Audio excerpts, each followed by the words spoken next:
কবি আহসান হাবীব রচিত সেই অস্ত্র কবিতার দ্বিতীয় অংশে সবাইকে স্বাগতম। যে অস্ত্র উত্তোলিত হলে ফসলের মাঠে আগুন জ্বলে না, খা খা করবে না গৃহস্থালী, সেই অস্ত্র আমাকে ফিরিয়ে দাও। যে অস্ত্র ব্যপ্ত হলে নক্ষত্র খচিত আকাশ থেকে আগুন ঝরবে না, মানব বসতির বুকে মুহূর্তের অগ্ন্যুৎপাত, লক্ষ লক্ষ মানুষকে করবে না পঙ্গু বিকৃত। আমাদের চেতনা জুড়ে তারা করবে না আর্তনাদ।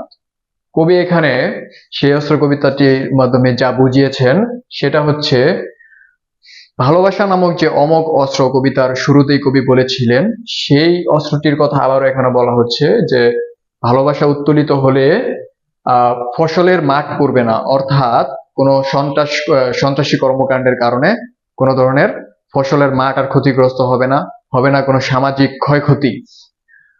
নক্ষত্র খচিত আকাশ থেকে আগুন ঝরবে না, মানব বসতির বুকে মুহূর্তের অগ্ন্যুৎপাত, এগুলো হবে না। এখানে বোঝানো হচ্ছে নক্ষত্র খচিত আকাশ থেকে আগুন জ্বলবে না বলতে বোঝানো হচ্ছে ক্ষেপণাস্ত্রের কথা। বিশ্বে বহুল পরিচিত যে ক্ষেপণাস্ত্রগুলো আছে সেগুলো মুহূর্তের মধ্যে মানব বসতিকে প্রায় ধ্বংস করে দিতে পারে, আর লক্ষ লক্ষ মানুষকে করবে না পঙ্গু এবং বিকৃত। এখানে বোঝানো হচ্ছে হিরোশিমা এবং নাগাসাকিতে ফেলা যে বোমাগুলো মানুষকে মুহূর্তের মধ্যে পঙ্গু এবং বিকৃত করে দিয়েছিল, সেগুলো আর হবে না। আমাদের চেতনা জুড়ে তারা করবে না আর্তনাদ, অর্থাৎ যারা পঙ্গু এবং বিকৃত জীবনযাপন করছে এবং প্রতিটি মুহূর্তেই আর্তনাদ করে চলেছে, সেটাও আর হবে না। অর্থাৎ ভালোবাসা যদি উন্মোচিত হয়, সবার সামনে উত্তোলিত হয়, ভালোবাসার সামনে সবকিছুই নত হতে পারে। সেই অস্ত্র, যে অস্ত্র উত্তোলিত হলে বারবার বিধ্বস্ত হবে না ট্রয় নগরী। এখানে ট্রয় নগরী হচ্ছে প্রাচীন গ্রিসের শিল্পকলা চর্চার একটি নগরী, যে ট্রয় নগরী বারবার ধ্বংস হয়েছিল ক্ষোভ এবং সংঘাতের কারণে। আমি সেই অবিনাশী অস্ত্রের প্রত্যাশী। কবি সেখানে ভালোবাসা এবং শান্তির কথা বর্ণনা করেছেন, যে তিনি যদি ভালোবাসা এবং শান্তি পান এবং সেটি তিনি প্রত্যাশা করেন।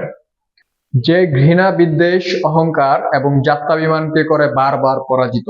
অর্থাৎ কবি ভালোবাসা এবং শান্তির মাধ্যমে নিজের জাতিগত যে ভেদাভেদগুলো আছে সেগুলো দূর করতে চেয়েছেন। যে অস্ত্র আধিপত্যের লোককে করে নিশ্চিহ্ন, যে অস্ত্র মানুষকে বিচ্ছিন্ন করে না, করে সমাবিষ্ট, সেই অমোঘ অস্ত্র ভালোবাসা পৃথিবীতে ব্যক্ত করো। অর্থাৎ এখানে কবি আবারও বলেছেন যে সেই অমোঘ অস্ত্রটা হলো ভালোবাসা, যে ভালোবাসার মাধ্যমে আধিপত্য, জাত্যাভিমান, বিচ্ছিন্নতা দূর করা সম্ভব। যে ভালোবাসা এবং শান্তি যদি উত্তোলিত হয়, তাহলে সবকিছুকে নির্মূল করে পৃথিবীর মধ্যে একটা শান্তি শৃঙ্খলা বজায় আনা সম্ভব হবে। কবি সেটাই চেয়েছেন আমাদের মাঝে। কবি আহসান হাবীব তার সেই অস্ত্র কবিতাটির মাধ্যমে পৃথিবীর মানুষকে এটাই বোঝাতে চেয়েছেন যে ভালোবাসা এবং শান্তি সকল অস্ত্রের ঊর্ধ্বে। ধন্যবাদ সকলকে।